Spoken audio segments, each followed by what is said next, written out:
紫外線是一級致癌物。呢啲射線咧就係一個陽光嘅照射方向。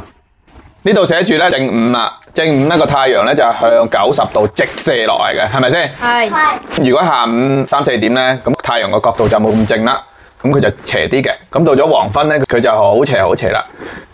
睇呢個圖，黑掹掹嗰啲一點點咧，係空氣入面嘅一啲粉塵啊、灰塵啊。咁如果個太陽光一碰到個塵埃嘅話，咁係咪佢又會射走或者咧減弱啊？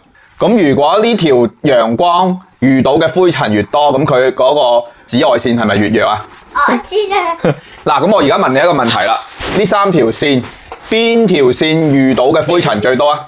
即係傍晚時候。傍晚時候係幾多點啊？係差唔多晚上6點、6點、7點嘅時間啦，明唔明啊？明。太陽要落山啦，咁佢係咪喺呢邊照過嚟啊？咁我咧呢個程序咧就計到，喂，原來喺呢邊照過嚟，係咪要碰到好多嘅灰塵啊？係。咁你睇下碰到幾多灰塵？1609個。咁如果係中午嘅話，因為咧佢唔使喺旁邊咁橫住，經過好多灰塵啦，咁佢哋直射落嚟就得啦。直射落嚟咧係咪少好多灰塵啊？係。我咧就係切咗有層雲嘅。如果設計呢個程序係冇雲嘅，變咗晴天啦，咁嗰啲灰塵係咪少咗好多啊？即係嗰個紫外線係咪射得更加猛烈啊？咁你睇下啦，頭先1000幾嘅，而家變咗400幾啫。咁如果中午咪仲慘，咁所以我哋應唔應該喺中午行出去俾太陽曬啊？唔應該，會俾太陽點啊？曬傷㗎。係啦，如果嗰日好厚雲啊，我調到個雲好厚雲嘅情況下咧，咁佢哪怕中午咧，佢都仲有少少嘢擋下，即係多雲啦。咁如果到黃昏嘅話咧，就更加少紫外線啦。咁其實多雲咧係會減少紫外線嘅。咁所以今天嗰陣紫外線少。係啦，其實有2個因素咧，一個就係雲嘅厚度，第二個咧就係你嗰個太陽同埋地面嗰個夾角。一個係太陽嘅角度決定嘅，一個咧就係雲層嘅厚度決定嘅。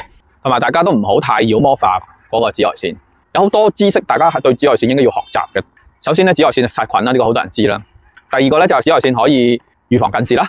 專家都建議大家係1個星期有14個鐘，平均落嚟每日2個鐘咁上下嘅戶外嘅俾小朋友。第三個咧就係紫外線係可以促進到人體產生嗰個維生素 D3，促進鈣嘅吸收嘅。咁呢個就唔係話小朋友嘅問題啦。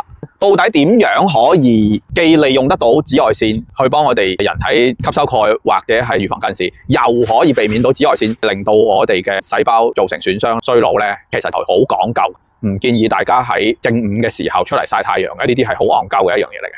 最好咧就係9點鐘之前嘅陽光，同埋下午4點之後嘅陽光。咁呢啲嘅陽光咧，相對嚟講就比較溫和嘅。極端嘅天氣啊，即係太曬嗰啲咧，哪怕你搭個帳篷咧，其實都於事無補嘅。呢啲係好傷皮膚嘅，特別是嗰啲靚女唔想皮膚咁快衰老嗰啲，就更加唔好啦。咁釣魚佬咧都係執生啦，就咁啦。